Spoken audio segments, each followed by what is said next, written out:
Well, thank you so much for joining us, everyone, for taking the time out of your busy day. So today we're going to focus on some tips and tricks for Google Classroom. So here you can see the Google Classroom landing page. And so first we want to let you know that if you see a picture on a Google Classroom, that means you are either a student or a co-teacher. And if you don't see a picture, that means these are the classrooms in which you are the teacher. And as you can see, if there's anything due coming up, you'll see it listed there. So it gives you a quick view or glance as to what's going on in those classrooms. So the first trick we're going to show you is how to rearrange them. We use this digital learning classroom more than any of the other classrooms. So I want to grab it and move it to the top. So to do that, I take my mouse or my trackpad, I click and hold, and I drag it to where I want it, and then I release. So again, click and hold, and drag it to where you want it, and then release it. So that way it is the first class that I see. Next, we want to talk about the settings for all of Google Classroom. So to access those settings, you want to click the menu here, also known as the pancakes for some of us. You click it, and you scroll all the way to the bottom where you see settings. Then you want to click on settings. Now, we've heard from many teachers that they're starting to get way too many email notifications from Google Classroom.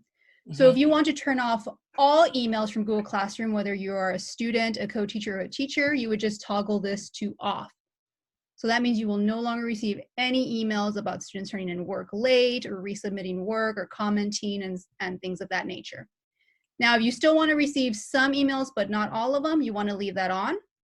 And as you scroll down, you see the different options available. So if you want to still see comments on your post, leave that on. As you can see, I've turned that off. If you want to see comments that mention you, so that means the students have specifically tagged you in a comment or another teacher has tagged you. We recommend leaving the private comments on work on. That way, if a student adds a private comment to one of their assignments, you will get that email notification. These settings here are classes that you are enrolled in. As you can see, we have those off, but again, it is up to you and your preferences. I'm actually going to turn invitations to join class as a student on. That way I get that email notification and someone doesn't have to go out of their way to let me know, and I just get that automatic email. And for classes you teach, this is the one that teachers are saying, oh, I'm getting too many notifications for that. If you are consistently checking your Google Classrooms, then you probably don't need these on. Otherwise, you're going to always see the late submission emails, resubmissions. And I'm going to go ahead and turn in the invitation to co-teach so that if another teacher asks me to join as a co-teacher in their Google Classroom, I can get that email notification. And if I want to see more settings for the notifications, I click this arrow here. And this is where I can get specific in each individual classroom. So as you can see, they're all currently turned on, but if I decide that I don't want to see anything from English 1920 or from Google Classroom Guide, I go ahead and toggle those off from Practice Classroom. So that means regardless of what I put up here, since I toggled those off, I will not get any email notifications from these Google Classrooms that I've turned off. Now, know that you can go back in here and turn some on or off as you see fit as you go, because you might realize you actually do want some of those notifications coming in. So again, it really is up to you and your preferences, but know that it is available for you so that you can update your preferences in the notifications from Google Classroom. So I'm going to go back to the classes, and now I'm going to show you the settings for an individual class. So I'm going to enter our digital learning classroom, and I'm going to click the settings cog here. Now here, if you decide to change the name of your classroom, you are able to do so. Now, if you notice that all of your students have entered your Google Classroom, we recommend you disable the class code. We know that some schools have been advertising the class codes. I don't know if any of our Linwood schools are doing it, but we've seen other districts advertising the class codes. And even though our Google Classrooms are closed to MyLUSD, that won't stop a student from a different classroom or different school from seeing your code and joining your classroom. So that's why we recommend that once all of your students are in, go ahead and come in here and disable your class code. That way you can stop any new students from enrolling into your Google Classroom. Next, we have this stream option here. The default is that students can post and comment. If you want to change that, go ahead and click that arrow, and these are the 3 options you have. Now, it really depends again on your preferences. For my Google Classroom, I only allowed my students to comment. However, I also had a Google Classroom for the community service club we had. For that one, I allowed the posts and the comments because I allowed the club officers to take over and post any announcements or upcoming events and such. So again, it really depends on what your preferences are for your classroom. And if you just don't want your students to post or comment, you can select only teachers can post or comment. So for now, we're going to change it to students can only comment. Next, we have the setting for the classwork on the stream. So I'm going to go ahead and click save so I can show you what it currently looks like. For now, we have Google Classroom set to show the attachment and the details for everything that appears on the stream. So here's our stream. And as you can see, we see our assignments here with all the attachments and details and information. If you're posting a lot of announcements and assignments, this can get very crowded very quickly.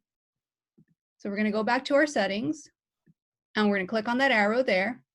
And we can choose to show condensed notifications. So that means that the classwork that appears on the stream is just going to show as a bar with the title of the classwork assignment, but it will not have the thumbnail of any attachments or the number of students turned in.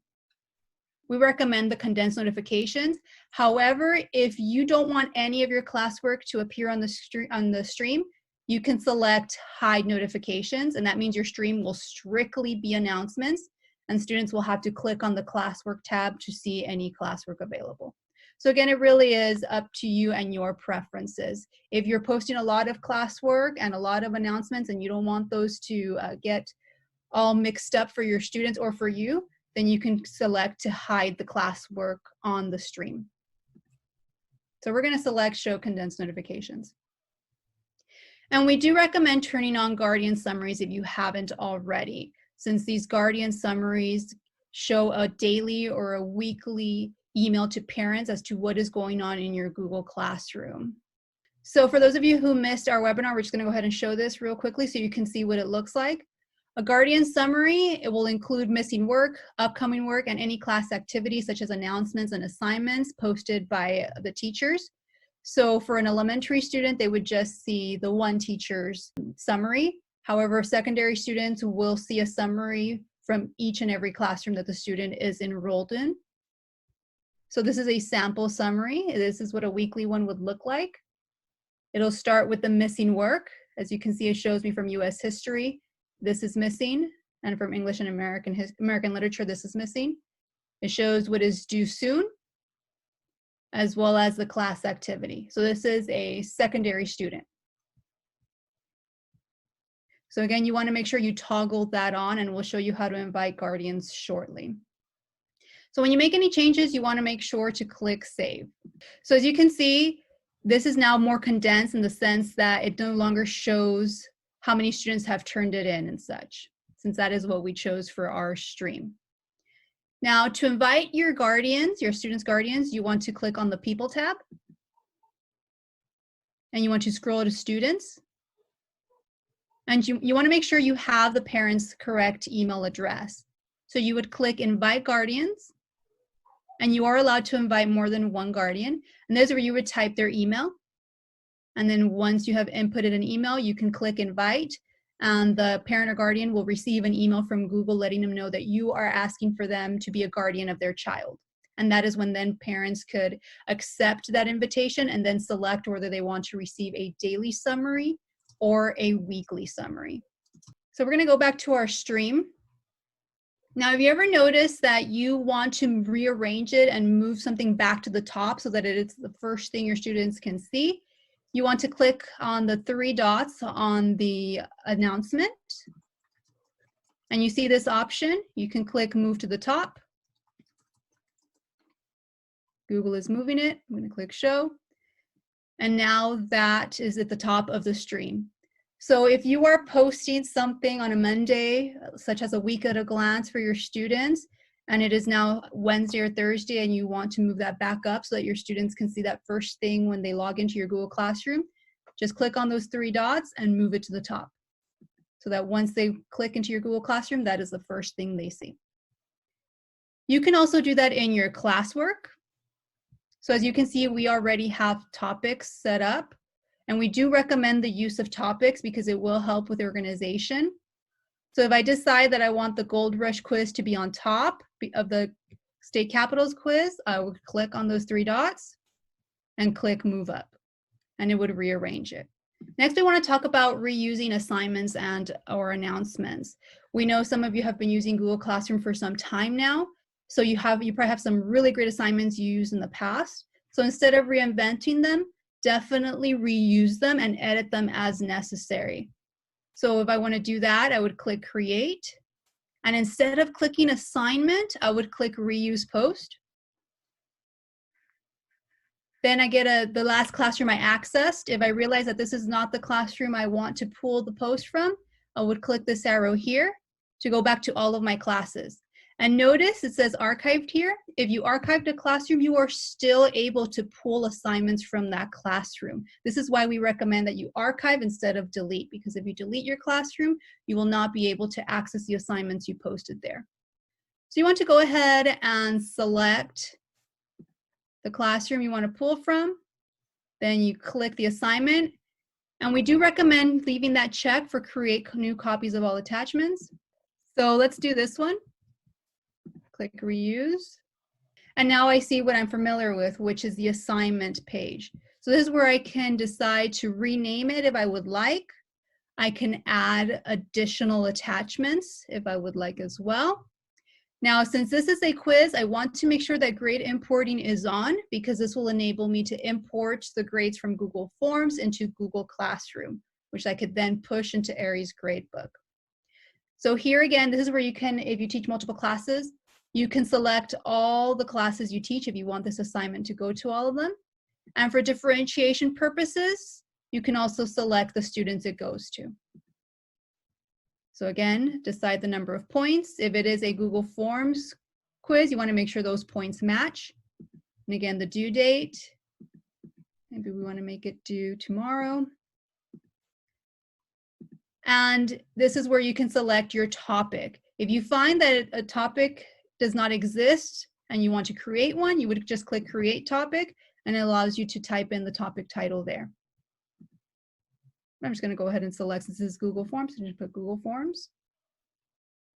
And then when you're ready, you can hit Assign, or if you want this to post later, you click the little arrow and you can schedule it or save it as a draft. I'm just going to go ahead and assign it.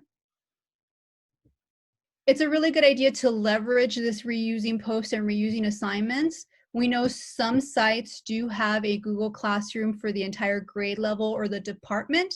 So if you do have that set up or plan to set it up, make sure all of you are teachers in the classroom. Keep in mind that Google Classroom allows 20 teachers at a time. So a department, let's say if it's algebra, for example, can have all the algebra teachers there for the school, or if it's a grade level, they can have all the teachers as teachers with no students. And that's where you can really collaborate, and you can post assignments in that classroom so that your colleagues can then reuse those posts and edit them as needed. So another thing we're going to show you is how to leverage the question feature. So to post a question, you would click Question here, Create, then Question. Here is where you would type your question or your general instructions for students. So maybe I'm going to call this Week at a Glance, Week 2. Here you can type your instructions as detailed as possible. Maybe I would list the week at a glance for my students, maybe let them know of upcoming assignments and due dates perhaps. You know, you can be as detailed as possible. If you made a cute PDF of this week at a glance, you can add it as well. So, you know, to help those visual students out. If you recorded a YouTube video or a video of yourself and uploaded it to your YouTube channel explaining all of this as well, so the students can see your face and hear your voice, you can also do that as well. And then we want to change the option to multiple choice. So for option 1, and by the way, I'm totally going to give credit. There was a tech coach from Twitter that we saw this from, and Kathleen and I were like, oh, we definitely need to show our teachers this. So credit to that individual and for sharing. So for option 1, you want to add, I have read this and I understand. And for option 2, click to add it. I have read this, but I have a question or need support. This also allows you as a teacher to see who has actually logged into your Google Classroom and read your week at a glance. This can also let you see, okay, these are the students that I need to connect with outside of this, maybe schedule a virtual meeting with them or a phone call so I can provide them with the support they need. So I'm going to leave this as ungraded. Maybe add a due date. Maybe I want to make sure if I post this on a Monday, maybe I want to give them till Wednesday to do it. Again, it is up to you. Maybe I would create a topic here as week at a glance. So students would then see this in their stream and in their classwork. They won't see it in the stream if you updated it to remove the classwork from the stream. So just remember that. So since this is alphabetized, here we go. Week at a glance. So I can see the details here. And as students answer it, you will start seeing a summary here. And another note is to remind your students, I believe they need to mark this as done. Correct? Yeah, they need to mark this as done after they answer the question as well, so that this number could increase for you. So there was a question about editing an assignment with everybody gets a copy. When you are creating your assignment here, if you're not reusing a post or an assignment from the past, you want to make sure to add all of the attachments that you want your students to have their own copy of. So for example, if I want my students to do a Freyer model of the vocabulary words of the week, I want to make sure to add it and select make a copy for each student. If I want to add more, I would just continue doing that, making sure to select make a copy for each student. And remember, Google Classroom does require you to add a title before you can post. Now, once I assign this, if I realize, oh no, I forgot to include another template for my students to use, it's not going to let you go back and add something else. So as you can see, I'm going to click edit here. If I click add,